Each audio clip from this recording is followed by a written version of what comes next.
Did your father die looking for your... Sister, my father died, yes. Looking for him.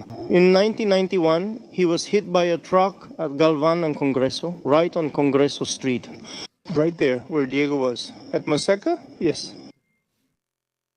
Siempre Es Hoy is the third solo studio album by Argentine musician Gustavo Cerati, released on November 26, 2002. This album features some of the artist's most memorable songs and was nominated for Best Latin Rock Alternative Album at the Grammy Awards. When he released this work, Cerati was living in a house located on Avenida Congreso 3700 in the Coglan neighborhood of Buenos Aires. It's likely that, while living in that house, he even prepared for the live shows where he presented his work. That work earned him several well-deserved awards. He did all of this without realizing he was living with a corpse. Yes, that's right.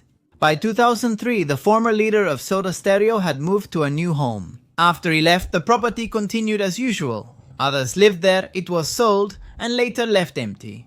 Over time, it deteriorated and ended up becoming just another space in the ever-changing real estate market. Like many old houses in the area, its plain facade went unnoticed among tall trees, metal gates, and walls covered with vines. At first glance, no one would have suspected the horror hidden inside it, a horror that only now has a name and a surname. But let's not get ahead of ourselves. What was found in that house? What old unsolved mystery from the 80s resurfaced? Are we facing a case linked to a cult, as has been claimed for so many years? Why is there now suspicion of a possible cover-up by the law? To find the answers to these and other questions, we need to delve into the dark case of the body found in Cerati's house. Before we continue, I want to clarify this case is ongoing, so new information may come up that expands or even contradicts what is known so far. If you're interested in the topic and want to stay updated on the news, you can write Soda Stereo in the comments. Comment the winter of 2025. The house on Congreso Avenue, at 3700, was sold to a construction company with the goal of demolishing it so that a new residential complex could be built there. Everything seemed to follow the usual course of urban gentrification, which is based on three clear items: demolish, build, and modernize. However, while the workers were making progress with the initial demolition work, something happened that disrupted the planned schedule. It was during the removal of soil in the back area, next to the dividing wall that separated that house from the neighboring property, when one of the workers noticed something strange. What seemed to be just a simple compact mound ended up revealing bone fragments and some old objects. The person in charge of the construction immediately stopped the work and notified the authorities. Thus, what initially began as a routine demolition turned into the scene of a possible crime. As the forensic experts progressed, bones began to appear at different depths, partially grouped but in a coherent manner. These were not remains scattered by natural causes, but rather a burial. Someone had buried a human body deliberately, although without the protocols of a legal burial. With no box, coffin, or visible mark, this was clearly a clandestine grave.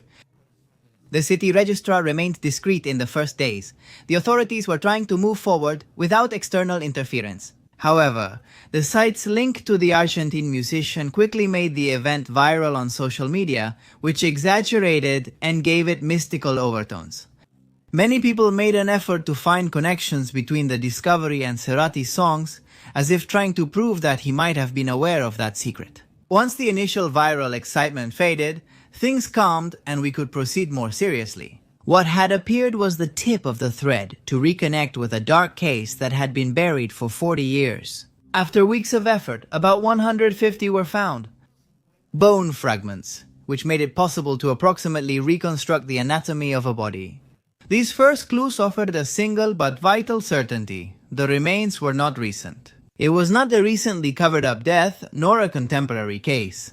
It was something ancient, and that meant the search would be much more complex. The Argentine forensic anthropology team was called in to intervene. The team, with decades of experience in identifying victims of state terrorism, was the one who began to study each fragment with the utmost scientific rigor. The preliminary analysis made it possible to estimate that these were the remains of a person no older than 30 at the time of death. Male with a robust bone structure.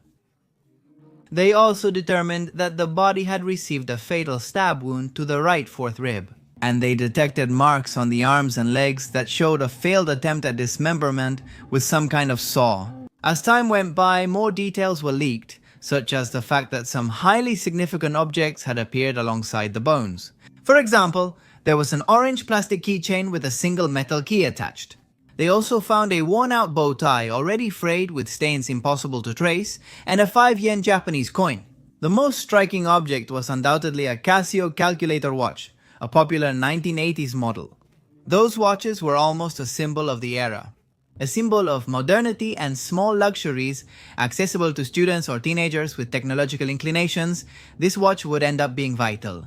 Thanks to it, a person would claim to know whose body was found without their voice trembling. That person claimed that the remains belonged to his uncle, who at the time of his disappearance in 1986 was just a 16-year-old boy. The missing person in question was named Diego Benigno, and everything matched perfectly. Everyone confirmed Diego wore Casio watches like the one found, and had an orange keychain. He had a distinct style, such as wearing bow ties, and often carried a lucky coin. Above all, and most importantly, Diego had been missing for decades. After months in which missing persons databases were thoroughly reviewed, they finally found information that promised to start clarifying the situation. Diego was last seen at age 16. He lived in Belgranos, attended National Technical Education School 36, and played soccer at Excursionistas.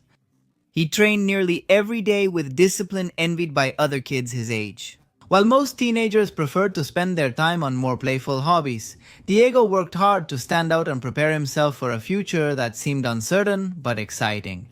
On July 26, 1984, in the middle of a Buenos Aires winter, the young man left his house after lunch wearing his school uniform.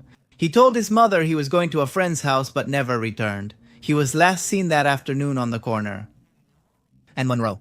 His family noticed his absence and grew worried. Only when night fell did they go to the 39th police station to file the report.